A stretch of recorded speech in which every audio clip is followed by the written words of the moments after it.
Okay, something amazing has happened. Little Book Owl, Kaz from Little Book Owl has just released this really awesome video about all of the readathons that are on in 2019. And my friend Jo and I laugh all the time about how we want to be involved in everything. So this video is right up my alley, and I have a whole page in my new journal where for each month I can write in all the readathons and read-alongs that I want to do. It's ridiculous. So what is exciting me beyond anything right now is that I get to go through Kaz's video and see all the different readathons and plan out the year in readathons. Because I'm a nerd, and because I just really don't feel like engaging with my children in making Christmas ornaments right now. That's the real reason. Anyway, that's what I'm going to do now. And I'll let you see my finished pages at the end and all of the ridiculous things that I think I'm going to be able to do in 2019. Yeah.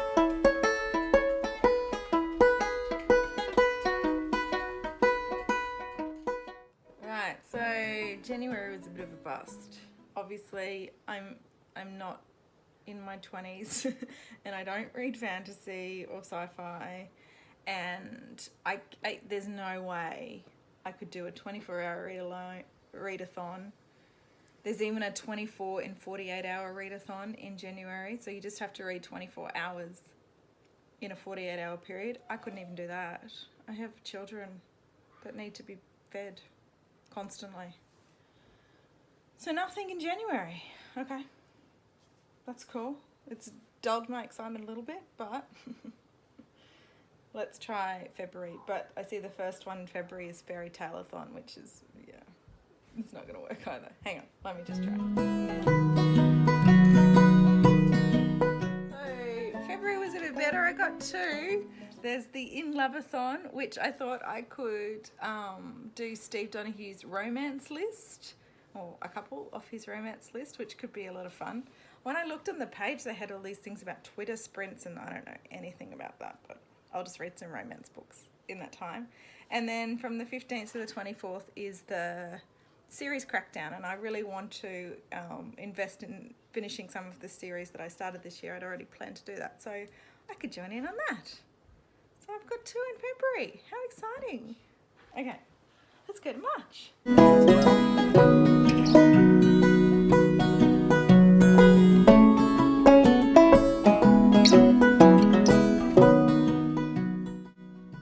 March, I've got another two.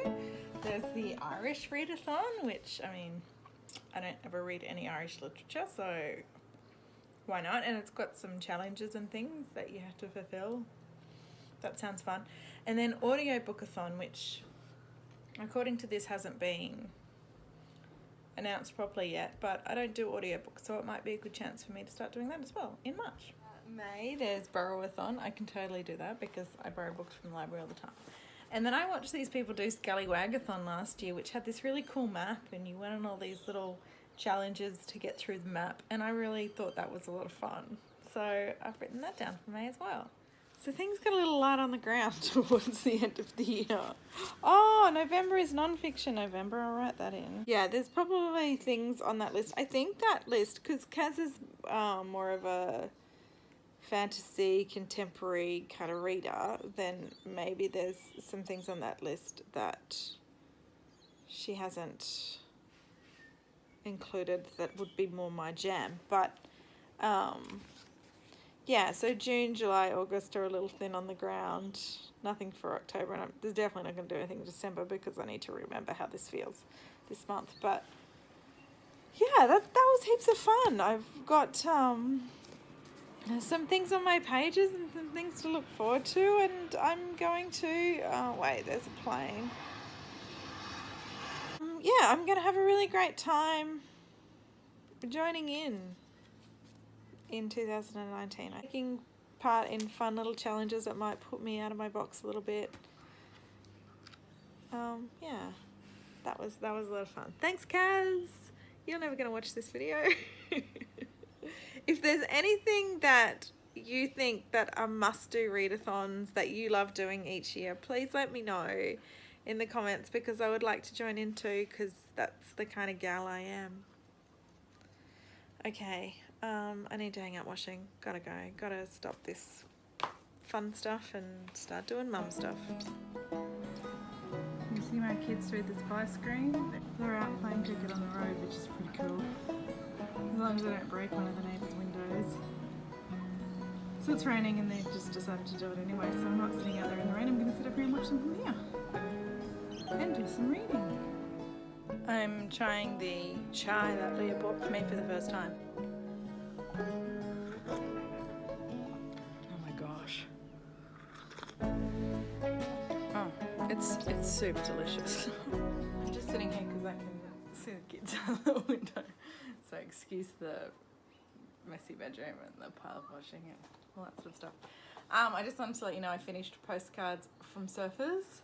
This is a Helen Garner book. It's a short story collection. This was, let's find out when it was published actually. 1985. So this is a while ago. You can tell it's Helen Garner book with those cool little descriptive short sentences that sum up things really well. I don't like short stories. We all know that by now. So it was great for me to read at this time in my world, but some of them I just kind of was baffled by. There's a fantastic short story in here called All Those Bloody Young Catholics. If you ever want to know what it feels like to sit in the front bar of an Aussie pub, this is exactly it. It's just this rant that has no breaks, that goes on for 3 pages.